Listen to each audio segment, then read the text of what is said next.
Convidado é para lá de especial, José Botto, diretor técnico do Flamengo, português que tem a missão de comandar o futebol do clube mais popular do Brasil. Botto, obrigado pela presença, seja bem-vindo.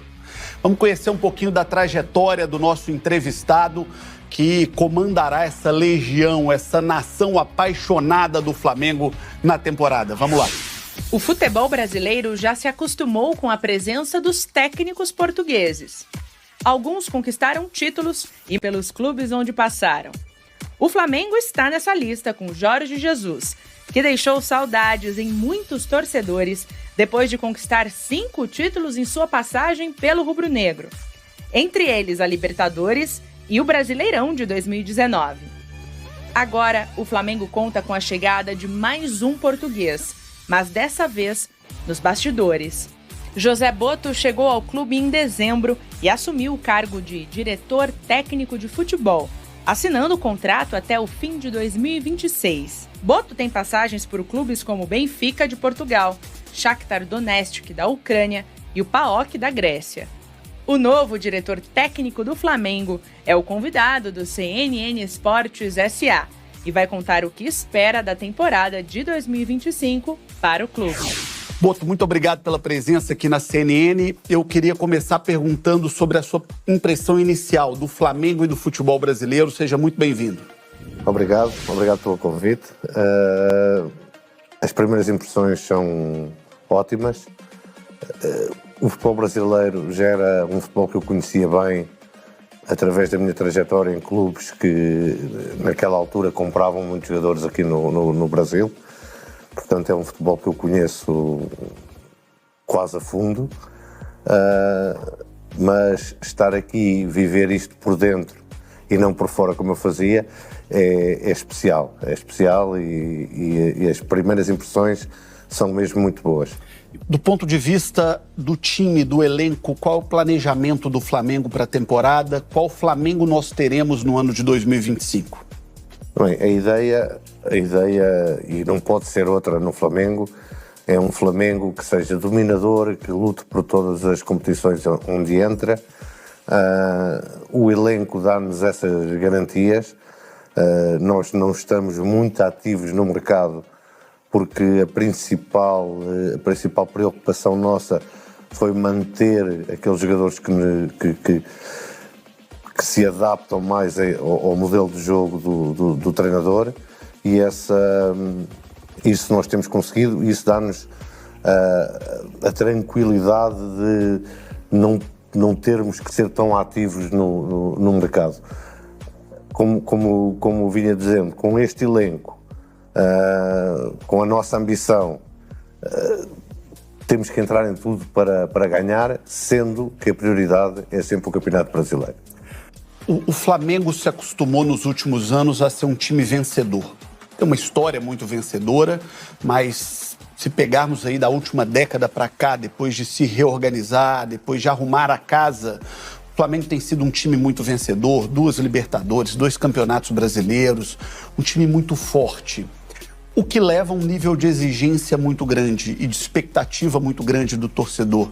Como é que vocês vão trabalhar para dosar a expectativa do torcedor com a realidade de um futebol muito competitivo, de SAFs que estão investindo muito pesado no futebol, com um futebol brasileiro que tem muitos protagonistas? Como é que vocês pretendem equilibrar esse processo de uma maneira geral? Bem, o Flamengo, por tradição, por dimensão, tem que ser um clube que a expectativa tem que ser alta. E nós temos que saber lidar com isso e não fugirmos de uma expectativa que é sempre alta. Que não só o nome do clube leva a isso, como o elenco que nós temos leva a que essa expectativa seja alta por parte dos torcedores, mas também por minha parte, por parte do treinador e até do próprio elenco. A nossa expectativa é de fazermos uma época com sucesso, sabendo que isto é futebol e que muitas vezes, mesmo fazendo as coisas todas bem feitas, a bola bate na trave, mas a expectativa, isto para dizer, nós não queremos baixar expectativas dos torcedores. Não seria digno daquilo que é a história do Flamengo. A expectativa tem que ser alta da nossa parte, da parte dos torcedores, e nós temos que saber viver com isso.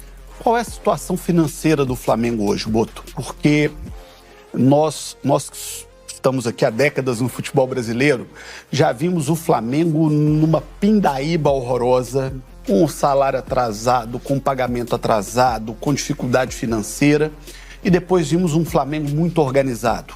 Um Flamengo que virou uma referência de organização, de casa arrumada, e assustou um pouco o futebol brasileiro nesse início de ano, quando veio a informação de que o Flamengo não tinha lá muita coisa em caixa para organizar a temporada. Como é que vocês receberam o Flamengo e qual que é a situação hoje financeira do clube? Eu não sou a pessoa indicada para falar da área financeira, não é essa a minha área. A situação é uma situação, problema de como vocês chamam aqui, de caixa, não é? Fluxo de caixa. Fluxo de caixa. E é para não chegarmos a essa situação que você falou antes, de salários em atraso, que nós estamos neste momento em alguma contenção. Essa contenção também se deve ao facto de nós termos analisado o elenco, termos analisado aquilo que precisávamos e sabermos que não era preciso um investimento tão grande para que continuássemos a ser competitivos e correspondermos àquilo que é a demanda do torcedor. Mas há uma situação que não é a situação que se pensava que poderia ser, mas isso também não nos assusta. A grande questão é não deixarmos que o Flamengo entre numa situação que seja complicada. Você deu uma entrevista que chamou a atenção do Brasil inteiro e você disse o seguinte: olha, eu não vou contratar qualquer jogador apenas para dar satisfação para o torcedor e atender a uma pressão de curto prazo. Você foi muito franco, foi muito sincero nessa entrevista, e isso normalmente não é muito comum no futebol, de uma maneira geral.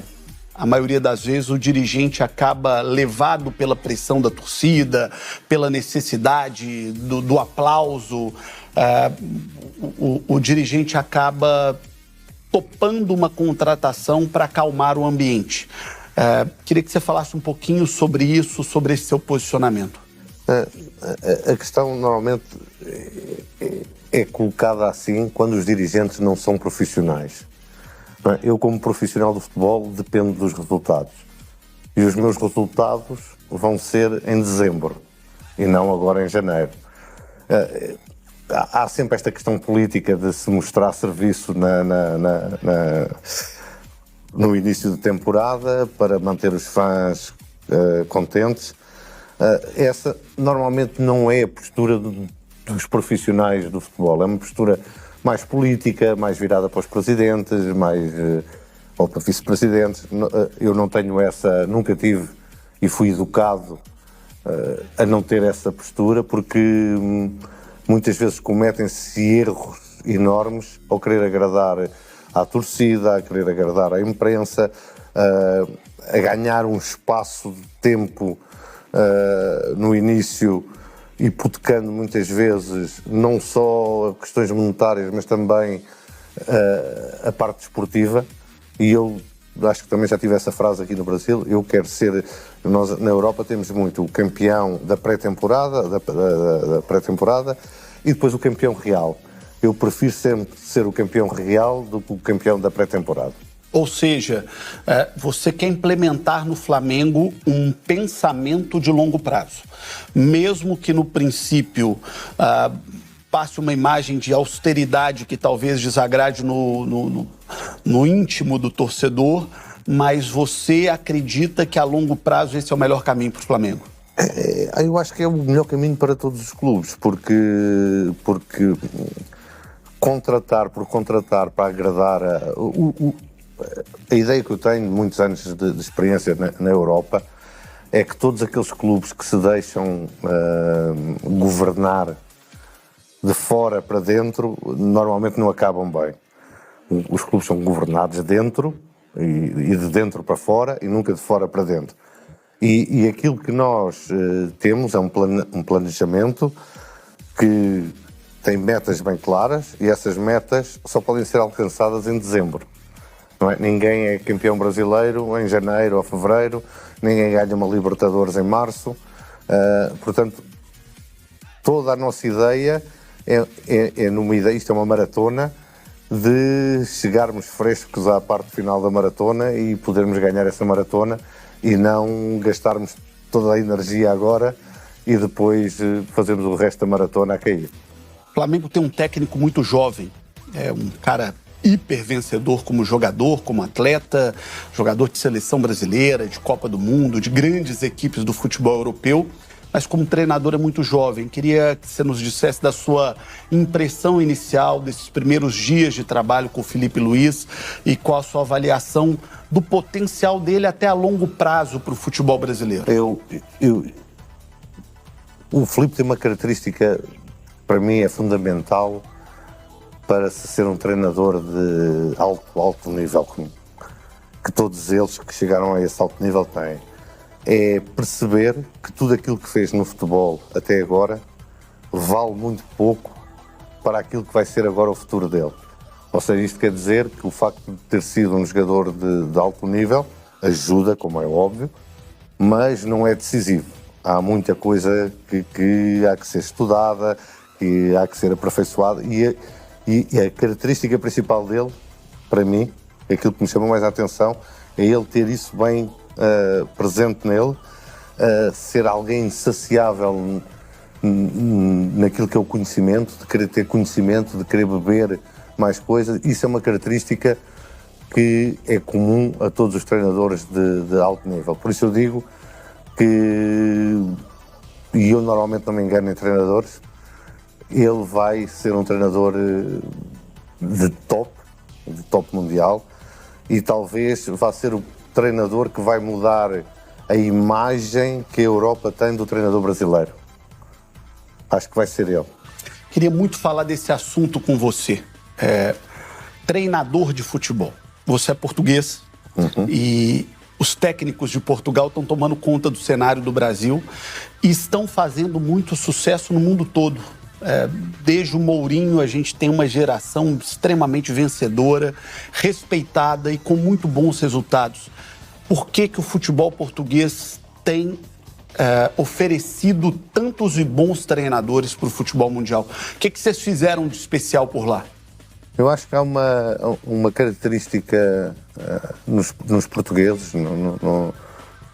nos treinadores, nas pessoas que estão ligadas ao futebol, porque se você reparar a quantidade de jogadores que Portugal forma também, para um país de 10 milhões de habitantes, é incrível. A quantidade de treinadores que estão por esse mundo fora com sucesso, para um país de 10 milhões de habitantes, é incrível. A quantidade de diretores, agora vocês no Brasil conhecem mais a mim, mas o Luís Campos é diretor do Paris Saint-Germain, o Tiago Pinto foi diretor da Roma. Há uma série de diretores portugueses também a trabalharem a um mais alto nível. E nós temos uma característica que eu acho que começou muito com o Mourinho, ou um bocadinho antes, talvez com o Carlos Queiroz, de uma sede de conhecimento, de debater ideias, de ouvirmos as ideias dos outros, de bebermos, de não termos nenhum preconceito quanto à nacionalidade. Nós, nos anos 90, no final dos anos 80 e dos anos 90, nós tínhamos uma quantidade enorme de treinadores brasileiros, bebemos muito deles também, nunca houve nenhuma animosidade a termos treinadores estrangeiros, mesmo da escola da ex-Jugoslávia, e bebemos muita coisa deles e é uma coisa no futebol português que, na minha opinião, faz com que nós tenhamos tido uma evolução muito grande nos últimos anos,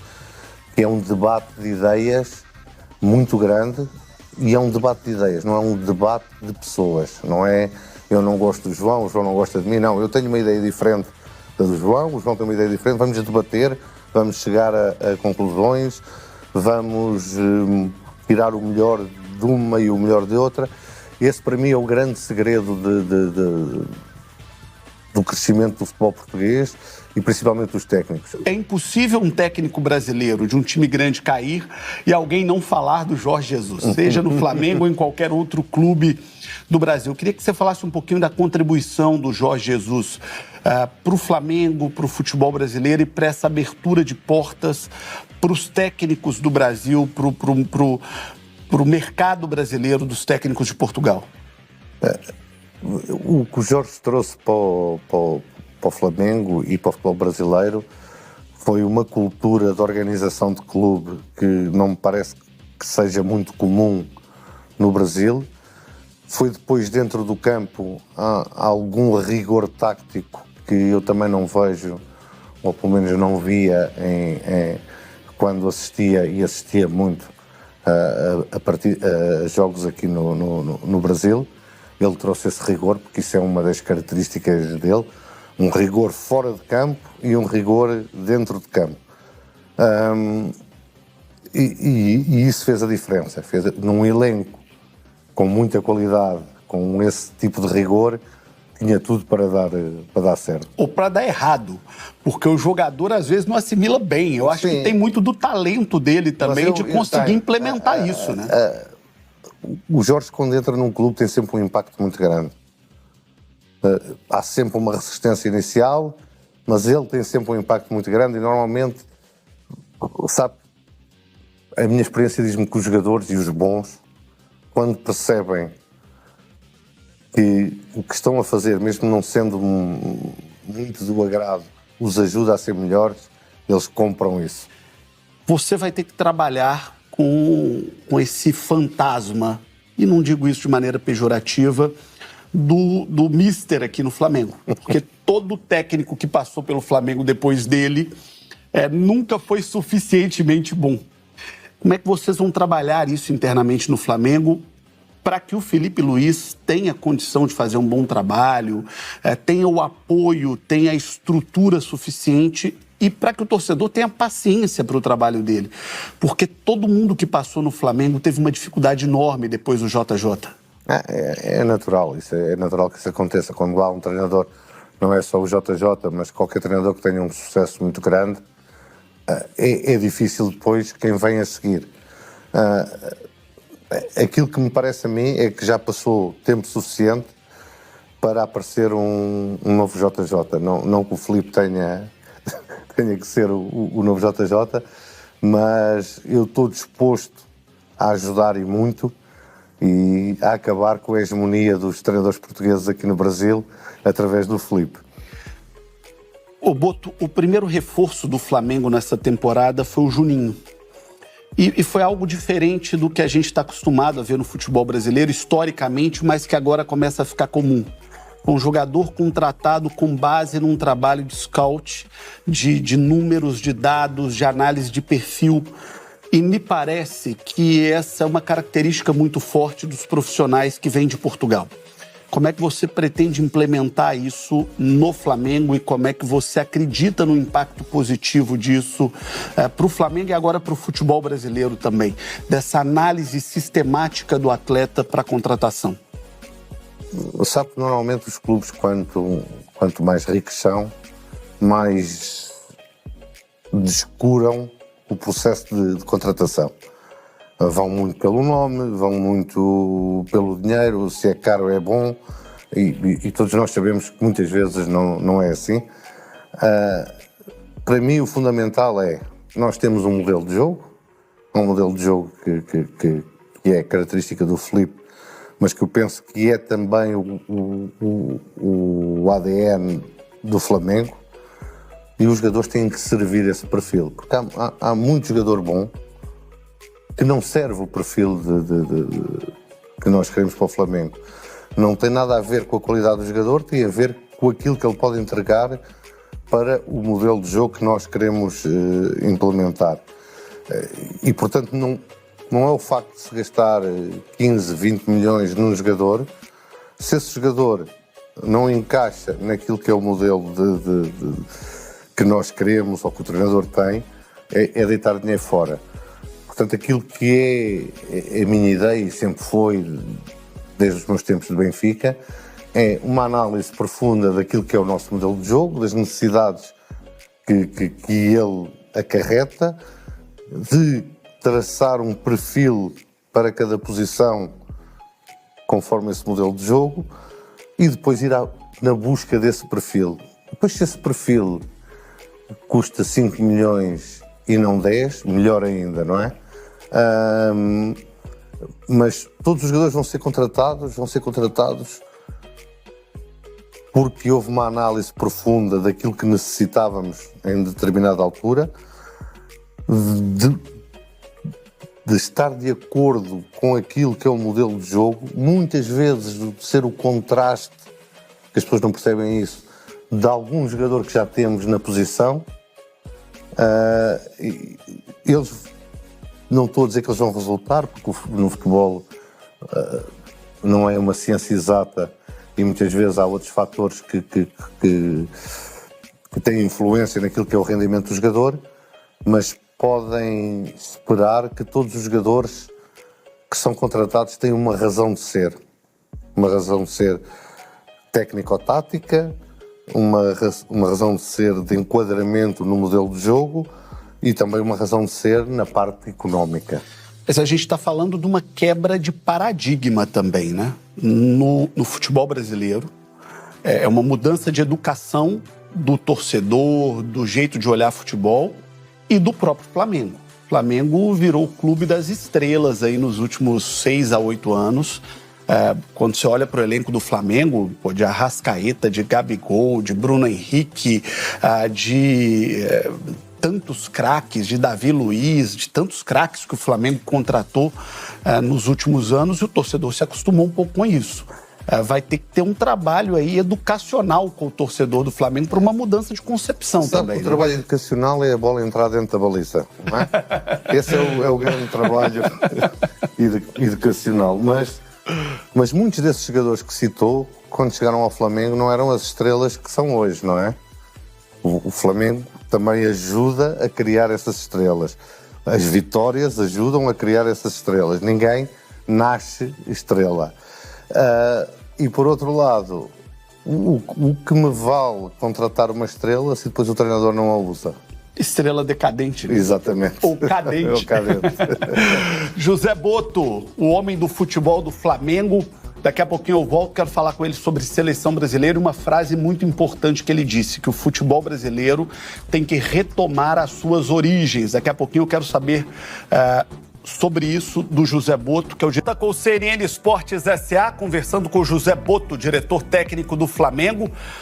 Perguntei a você no bloco anterior sobre esse novo modelo de contratação com scout, com dados, com números. E você usou muito isso na sua carreira, inclusive quando era diretor técnico do Shakhtar. E no Shakhtar você chegou a levar 8 brasileiros. Queria que você contasse um pouquinho desse processo, como diríamos aqui no Brasil, esse processo de peneira do futebol brasileiro, como é que foi feito e como é que você chegou a cada nome.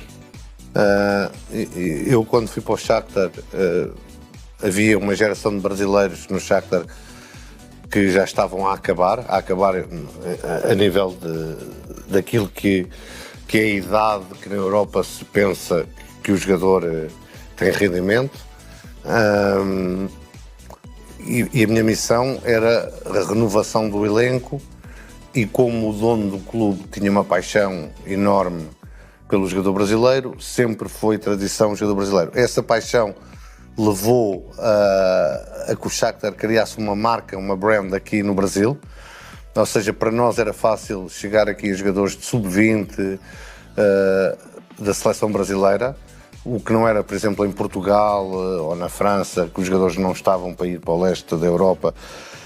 Aqui no Brasil eles iam porque o Shakhtar oferecia essa brand de ter lançado muitos jogadores importantes, como o Fernandinho, como o Alex Teixeira, como o William. O próprio Bernard, ainda muito jovem. O Bernard, sim, muitos jogadores que fizeram a sua entrada na Europa no Shakhtar e depois tiveram carreiras brilhantes a nível do futebol europeu.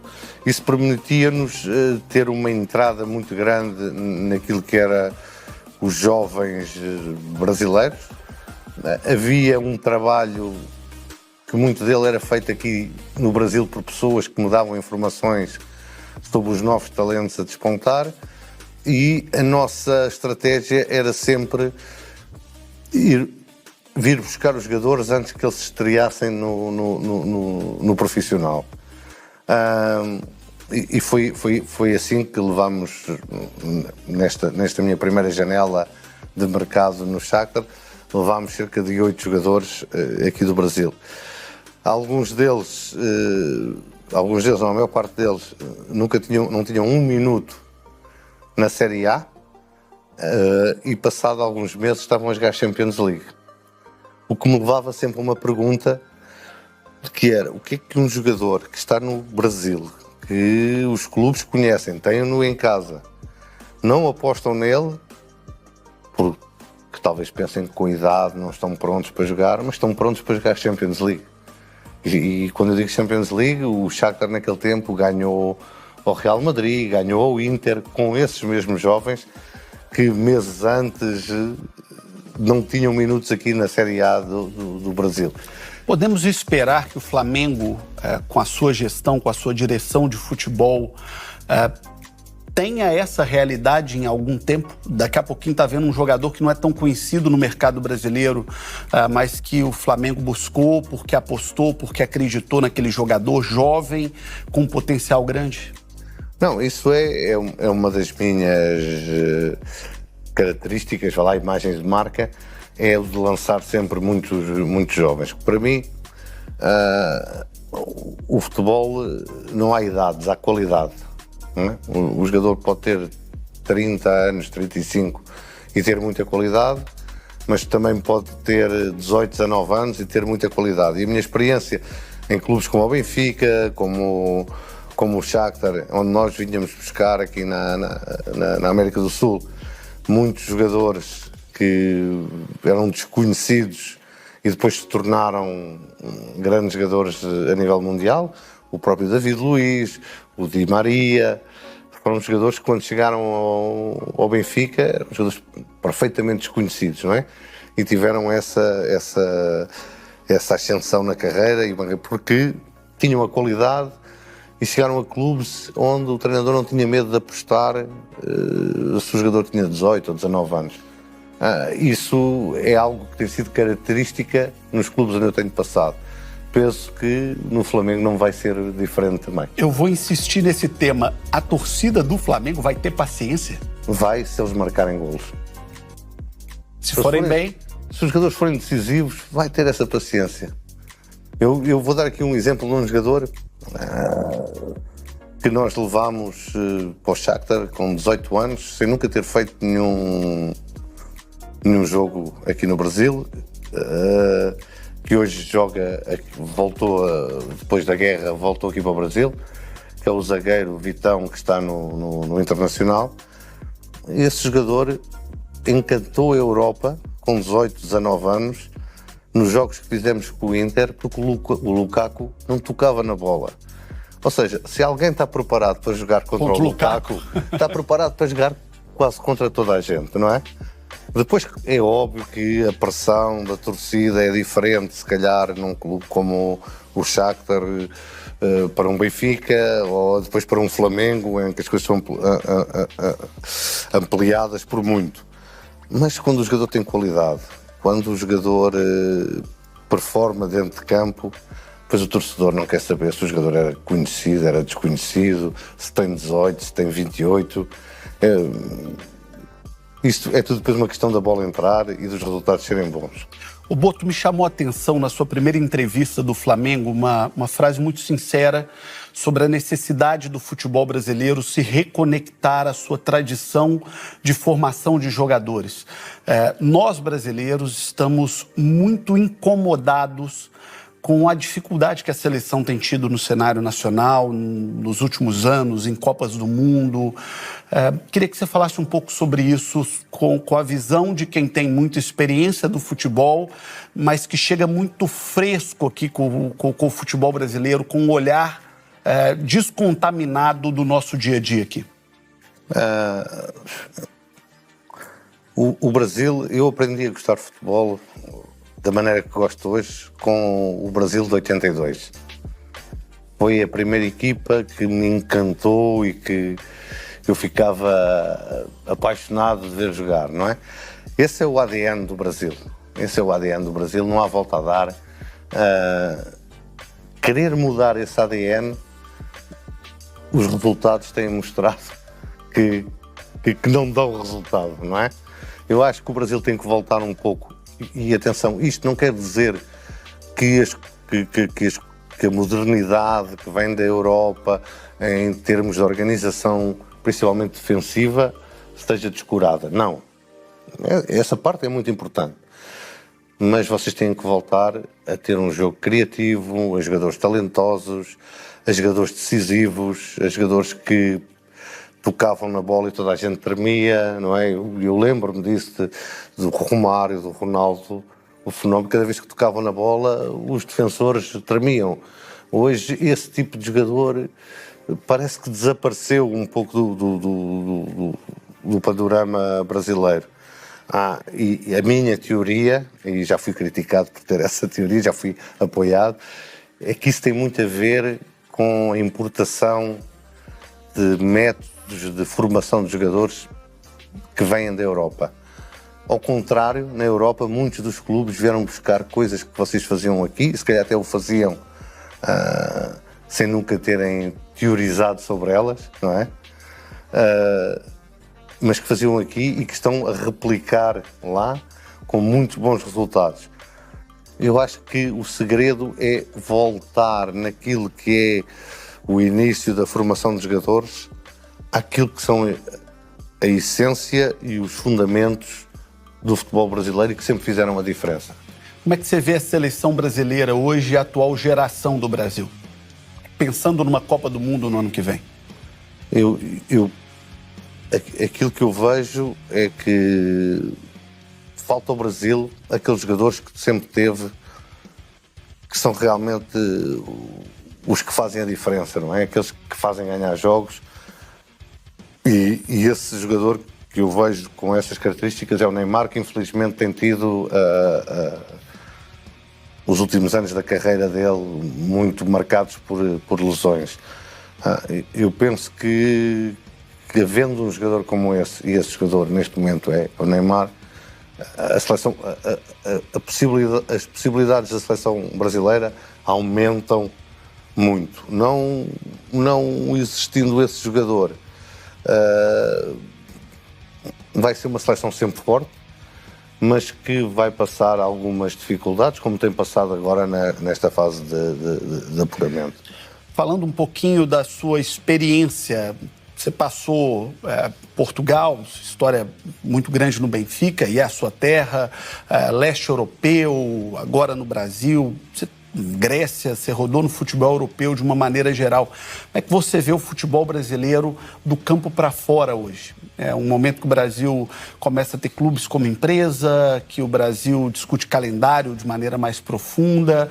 Como é que você vê, inicialmente, a organização e o futebol brasileiro como produto e como mercado hoje? O Jorge Jesus, quando esteve aqui no Flamengo, teve algumas declarações que foram, vá lá, alvo de chacota, de gozação em Portugal, quando disse que o Campeonato Brasileiro era, a nível de competitividade, tinha o mesmo nível da Premier League. Eu que conheço bem o Campeonato Brasileiro, concordo absolutamente com ele. O Brasil tem as duas coisas mais importantes no futebol. É uma torcida apaixonada e jogadores de futebol de grande nível. É realmente um campeonato onde há uma competitividade muito grande. Não há um clube que se destaque e que vá ganhar facilmente. Há sempre uma luta 3, 4, 5, e isso é emocionante. Aquilo que eu acho que falta ao Brasil para realmente ter uma penetração na Europa grande, porque em Portugal já tem muito por via do Jorge Jesus e dos técnicos portugueses. É um campeonato que é seguido e é transmitido na televisão portuguesa, mas para chegar a outros patamares é cuidar um bocadinho do produto. E quando eu digo cuidar um bocadinho do produto é ser jogado em relevados melhores, não ser jogado em sintéticos, porque isso tira qualidade ao jogo, tira qualidade ao produto de televisão. Já estou a entrar numa área que tu sabes melhor que eu, mas tira qualidade ao produto que se vende. Eu penso que cuidando do produto futebol brasileiro, ele é extremamente vendável para a Europa. Para fechar, você disse no início do programa que a prioridade do Flamengo é o brasileiro. O Flamengo tem que entrar para ganhar tudo, para brigar por tudo, mas tem uma prioridade clara, que é o Campeonato Brasileiro. O torcedor brasileiro, ele é aficionado pela Copa Libertadores, e esse ano o Flamengo tem um Mundial de Clubes. Como é que o Flamengo pretende trabalhar esse calendário para lidar com isso tudo? Como lhe disse, o Flamengo, por tradição, por história, pelo elenco que temos, pela ambição que temos, vai entrar em tudo para ganhar. Se tiver que fazer uma escolha em determinado momento, essa escolha passa pelo Brasileirão, pelo Campeonato Brasileiro. Porque é uma competição mais importante, é uma competição que abre outras portas, e por ser algo em maratona é mais fácil de controlar do que algo que é eliminar com todas as vicissitudes que isso tem de jogos a eliminar. Não é tão fácil controle, não é? Mas a Libertadores, que é a Champions aqui é sempre, até porque historicamente nos últimos anos o Flamengo também as ganhou por 2 vezes ou 3 vezes neste último período. Faz parte também dos nossos planos estarmos a lutar por isso durante esta temporada. E esse Super Mundial nos Estados Unidos tem condição de algum time sul-americano competir, disputar contra forças europeias como Real Madrid, como Manchester City? Tem alguma condição da gente imaginar alguma coisa? Aí eu acho que posso fazer aqui uma chamada à realidade, não só do torcedor do Flamengo, mas também do torcedor brasileiro. O nível do futebol a esses patamares das grandes equipas das Big Five ligas europeias é uma realidade completamente diferente. São elencos de altíssimo nível, são equipas habituadas a jogar muitos jogos também a níveis de intensidade elevadíssimos, e às vezes acho que seria um pouco fanfarrão da minha parte dizer não, agora vamos jogar com o Real Madrid, vamos ganhar, vamos jogar com o Chelsea. Não, essas equipas temos que ser realistas, estão num patamar diferente de competitividade. A grande questão é, para os times da América do Sul, vamos estar em plena competição a meio das nossas temporadas. Voo de cruzeiro. E eles vão estar ou em final de temporada ou em princípio de temporada.